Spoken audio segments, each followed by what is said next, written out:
tem um transmissor de fluxo para medir o fluxo de água industrial e um outro transmissor de fluxo para medir o fluxo de substâncias químicas. Cada um desses transmissores fornece um impulso para o controlador de proporção. O controlador de proporção compara os sinais de entrada e computa a proporção entre eles. Se os dois sinais de entrada coincidirem com uma proporção pré-determinada, o controlador produzirá um sinal corretivo de saída que irá para um elemento final de controle. O elemento final de controle para este sistema é uma válvula de controle na tubulação da solução química. Essa válvula controla o fluxo da solução química e a água industrial. Para examinarmos a função de controle destes novos instrumentos, vamos nos referir a um diagrama simplificado deste sistema. As letras nestes círculos indicam que os instrumentos de medição neste sistema são transmissores de fluxo. Este representa o elemento controlador. O controlador de proporção é diferente dos controladores que vimos anteriormente e alguns dos símbolos também são diferentes. Este símbolo indica que o controlador desempenha uma função de multiplicação ou de proporção. Em outras palavras, uma das variáveis controladas é mantida numa proporção ou num múltiplo pré-determinado em relação a outra variável controlada. Como já foi visto anteriormente, estes dois símbolos nos indicam que este é um controlador integral e proporcional. É necessário para assegurar que a proporção entre a água industrial e a solução química seja mantida no ponto de ajuste. O sinal que representa o valor de uma variável controlada estabelece um ponto de ajuste para outra variável controlada. O controlador compara o sinal que representa a outra variável ao ponto de ajuste e, se necessário, envia um sinal corretivo de saída. O sinal enviado pelo controlador opera o elemento final de controle. Este símbolo indica que o elemento final de controle é não linear. Em nosso exemplo, o fluxo de água industrial não é constante. Ele varia de acordo com a necessidade de água nos processos da fábrica. Desde que o fluxo da água industrial não é regulado pelo sistema de controle, esta será variável e dependente. Em compensação, o fluxo da solução química depende diretamente das ações do sistema de controle. Seu valor é manipulado pelo elemento final de controle. Portanto, o fluxo de vazão da solução química é a variável dependente. Até agora já vimos os instrumentos utilizados neste sistema e já examinamos suas funções de controle. Agora vejamos como este sistema de controle mantém a proporção entre o fluxo da solução e o fluxo da água industrial. Esse transmissor de fluxo mede a velocidade do fluxo da água industrial e produz um sinal que é enviado ao controlador de proporção. O controlador de proporção utiliza este sinal para determinar o ponto de ajuste do fluxo da solução química. O fluxo da solução química é medido por este transmissor de fluxo que produz um sinal que é enviado ao controlador e comparado com o ponto de ajuste. O controlador computará qualquer diferença entre os sinais e produzirá um sinal com a função corretiva que opera o elemento final de controle. O elemento final de controle responde às alterações do sinal enviado pelo controlador e reage de modo a alterar a velocidade do fluxo da solução química. O transmissor detecta qualquer mudança na velocidade do fluxo da solução química e altera seu sinal de acordo com as mudanças. O sinal enviado pelo transmissor é retroalimentado e chega ao controlador de proporção, onde ele é novamente comparado ao ponto de ajuste. Se ainda houver uma diferença entre o sinal que representa a velocidade do fluxo da solução química e o ponto de ajuste, o controlador continuará enviando um sinal corretivo ao elemento final de controle. O elemento final de controle manipulará a velocidade do fluxo da solução química até que o sinal do transmissor do fluxo da solução química e o ponto de ajuste se equilibrem. Quando isto ocorrer, o sistema estará em equilíbrio e a correta proporção entre solução química e água industrial terá sido atingida. Agora, vocês já devem ter um entendimento básico de como sistemas de controle de proporção são usados em processos de clarificação de água. Em sistemas de controle de proporção, o ponto-chave está no fato do controlador manter uma variável, tal como uma solução química, numa proporção pré-determinada em relação a uma outra variável, tal como a água industrial. Vocês podem aprofundar seus conhecimentos sobre outros sistemas de controle de proporção através de um debate com seu instrutor. Após você ter conseguido ler o texto e respondido às questões, nós prosseguiremos. Sistema de controle do tipo cascata.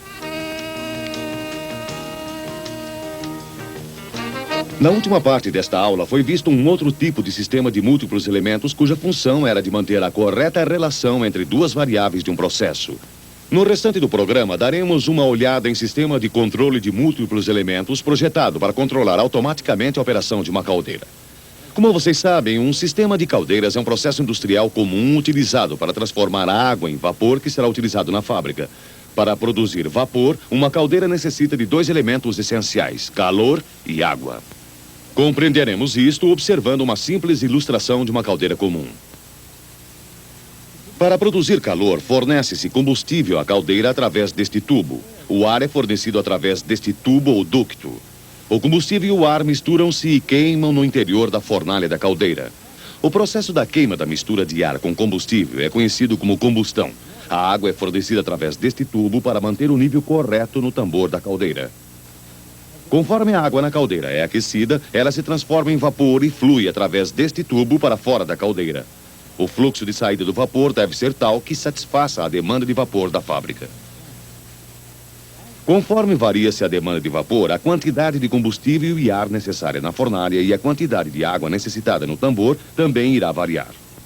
No sistema que estamos usando, é possível se controlar o fluxo de vapor que sai da caldeira para se determinar a demanda de vapor na fábrica e nos utilizarmos desta demanda para mantermos a quantidade de calor correta na fornalha da caldeira e também manter o nível d'água correto no tambor da caldeira.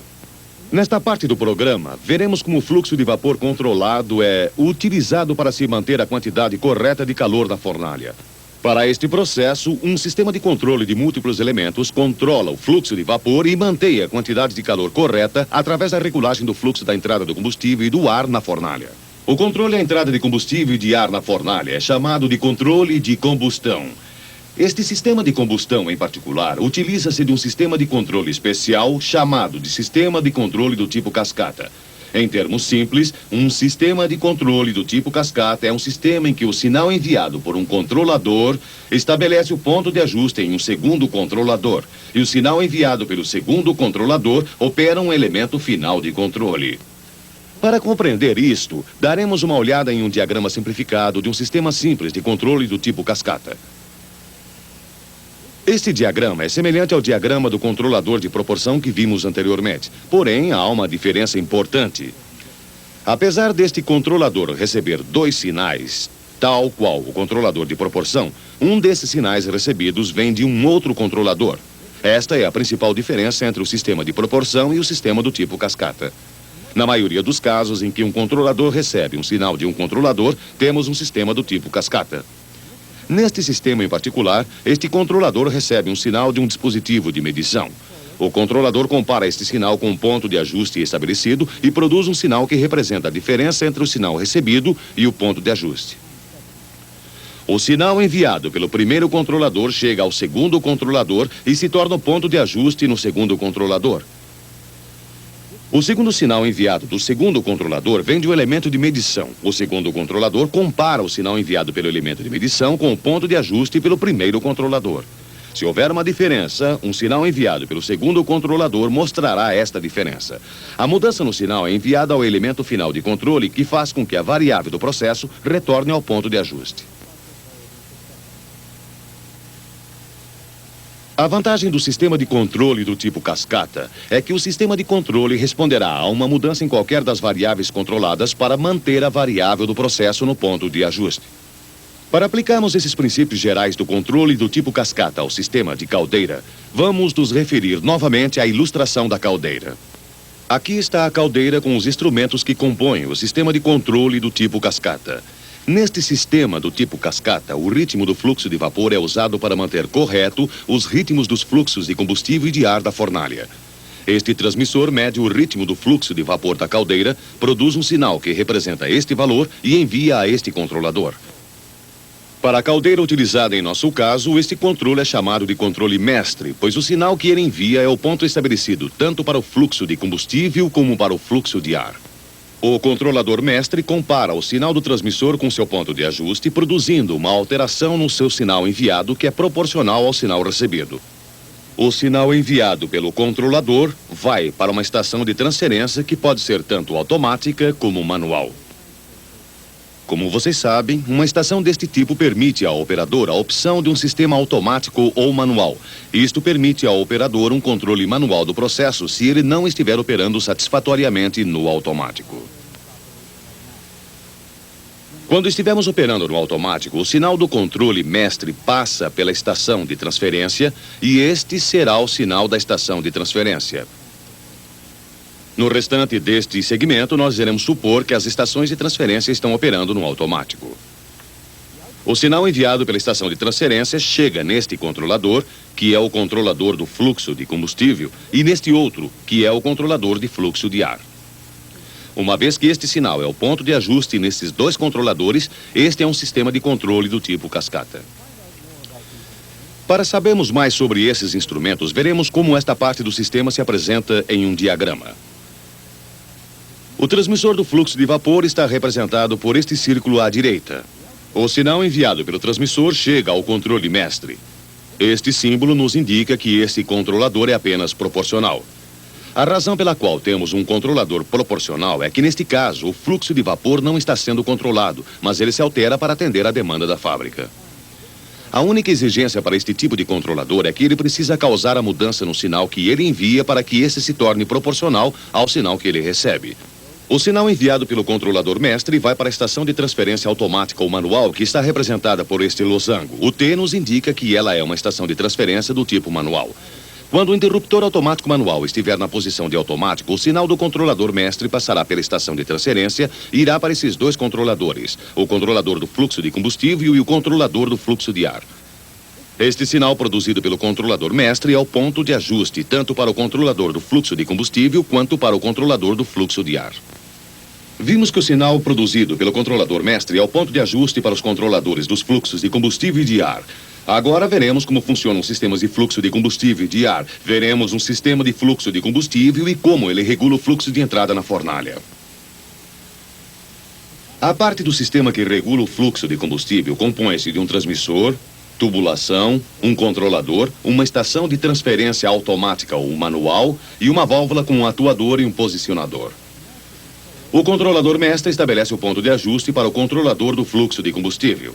O transmissor envia um sinal que representa o valor do fluxo de combustível.